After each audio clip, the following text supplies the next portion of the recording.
यूहन्ना की मुनादी। यीशु मसीह इब्ने खुदा की इंजील का शुरू। जैसा इशाया नबी की किताब में लिखा है, देख मैं अपना पैगंबर तेरे आगे भेजता हूँ, जो तेरे आगे तेरी राह तैयार करेगा। पुकारने वाले की आवाज़ बियाबान में, खुदावंद की राह को तैयार करो, उसकी शाहराह को सीधा बनाओ। यूहन्ना इस्तबागी बियाबान में आया और गुनाहों की माफ़ी के लिए तौबा के बपतिस्मे की मुनादी करता था, और यहूदिया का तमाम मुल्क और सब यरूशलेमी निकल कर उसके पास आए, और उन्होंने अपने गुनाहों का इकरार किया और दरियाए यरदन में उससे बपतिस्मा लिया। और यूहन्ना ऊंट के बालों की पोशाक पहने और चमड़े का कमरबंद अपनी कमर में बांधे था, और टिड्डियां और जंगली शहद खाता था, और आवाज करते हुए कहता था,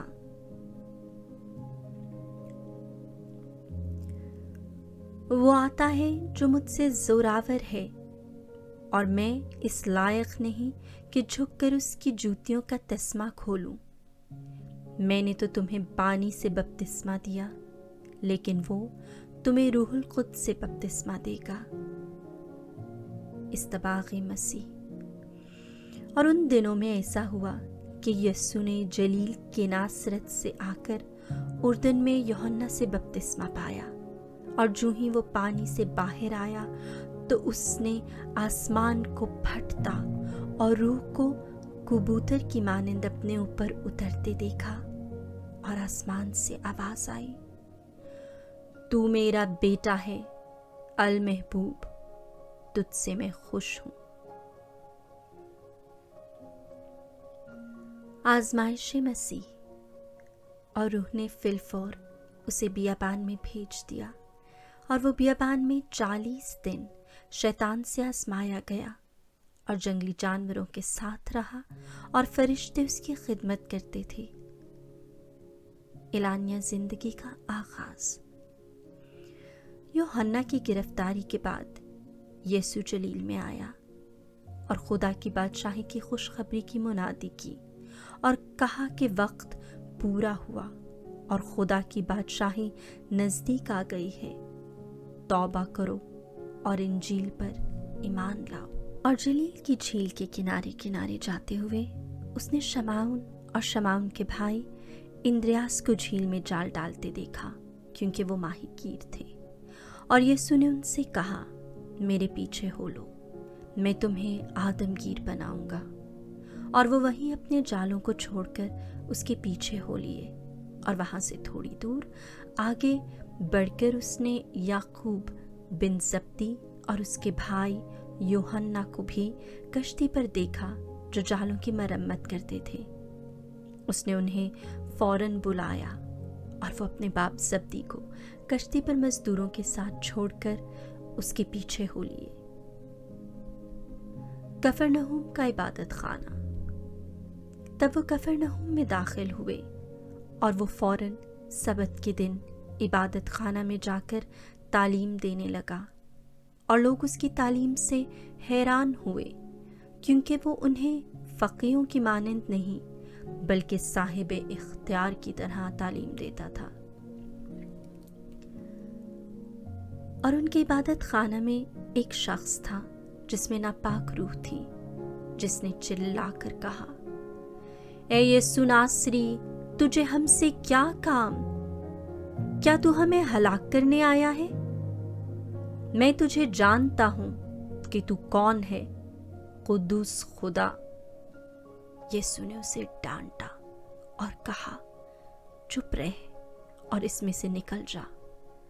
तब नापाक रूह उसे मरोड़कर और बड़ी आवाज से चिल्लाकर उसमें से निकल गई, और वो सब हैरान होकर आपस में ये कहते हुए बहस करने लगे, ये क्या है? एक नई तालीम बाइख्तियार। वो नापाक रूहों को भी हुक्म देता है और वो उसकी मानती हैं। फौरन उसकी शोहरत जलील के सारे इलाके में फैल गई। पतरस के यहाँ शिफा दही।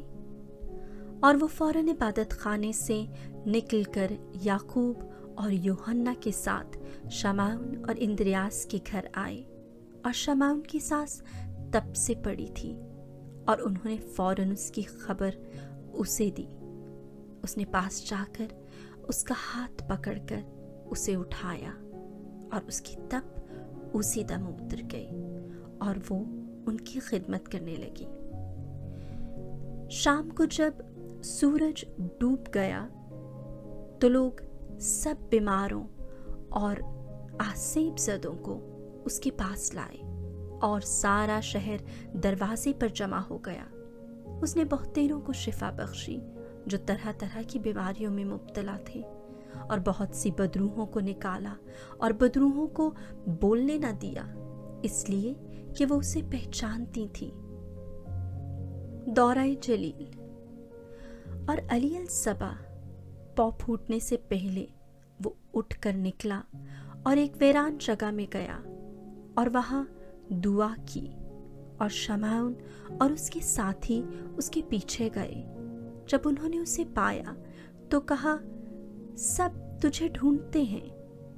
और उसने उनसे कहा, आओ हम कहीं और आसपास के शहरों में चलें ताकि मैं वहां भी मुनादी करूं, क्योंकि मैं इसीलिए आया हूं। और वो तमाम जलील में उनकी इबादत खानों में जा जाकर मुनादी करता और बदरूहों को निकालता रहा। कोढ़ी की शिफा। और एक कोढ़ी ने उसके पास आकर उसकी मिन्नत की और घुटने टेक कर उससे कहा, अगर तू चाहे तो मुझे पाक साफ कर सकता है।